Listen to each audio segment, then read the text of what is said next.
अच्छा, जनरल साहब जो गुफ्तगू फरमा रहे थे फितनतुल ख्वारिज को लेकर अफगानिस्तान के कॉन्टेक्स्ट में, आप समझते नहीं कि बड़ी देर बाद इस तरह है कि क्लैरिटी ऑफ थॉट के साथ जितनी भी रीजनल मामलात हैं जो पाकिस्तान जिनको फेस भी कर रहा है, उस पर एक प्रॉपर क्लैरिटी से चीज़ों को आगे बढ़ाया जा रहा है। अफगानिस्तान के मामले को आप कैसे देखते हैं? मज़ीद कैसे ये हल तलब है?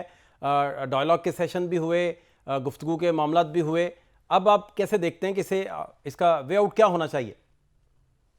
देखिए फाद साहब, जो इंपॉर्टेंट चीज है ना जी, जो पाकिस्तान में हम सबको समझनी होगी। हमने वॉर को एक मिलिट्री डोमेन में एक चीज समझ ली है। Military domain is one part of the war जी। 30 से 40% होगा, 40 भी मैं ज्यादा बता रहा हूँ, 30 से 35%।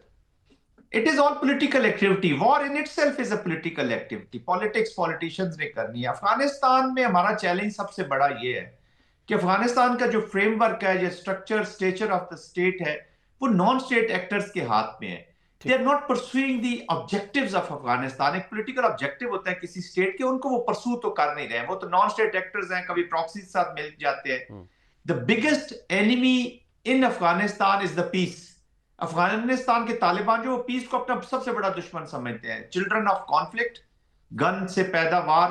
एग्जैक्टली मैं समझता हूं कि पाकिस्तान में भी लोग सोचते हैं, बाहर भी ये सोचते हैं कि अब पाकिस्तान को क्यों ख्याल आया। हम्म। यस, पाकिस्तान की पॉलिसीज डिफरेंट टाइम पे डिफरेंट रही हैं। और अभी आपने भी जो बात की कि कंसिस्टेंसी और क्लैरिटी इज वेरी इंपॉर्टेंट।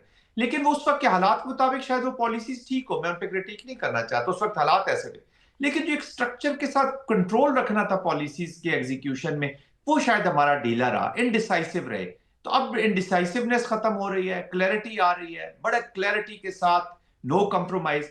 और ये जो डायलॉग और वॉर है, कॉन्फ्लिक्ट जो है, जिसका मैं पहले भी जिक्र कर रहा था, ये ट्रांसेंड करते रहते हैं। डायलॉग के बगैर कोई वॉर कंप्लीट ही नहीं होती। ये जो कहते हैं ना कि डायलॉग करना चाहिए, जंग नहीं करनी चाहिए, या जंग करनी चाहिए डायलॉग नहीं करनी चाहिए, ये गलत आर्गुमेंट है। डायलॉग और जंग दोनों इकट्ठी चल के पॉलिटिकल वॉर की एक्टिविटी करती है, टू परसू दी ऑब्जेक्टिव। तो ये ट्रांसेंड होते रहते हैं। एज ऑफ नाउ डायलॉग का टाइम नहीं है हमारे पास। टाइम के अलावा एनवायरमेंट ही नहीं है। आप क्या दे सकते हैं मुझे बताया ना, अफगानिस्तान को आप उनकी कौन सी डिमांड है जो पूरी कर सकते हैं तालिबान की?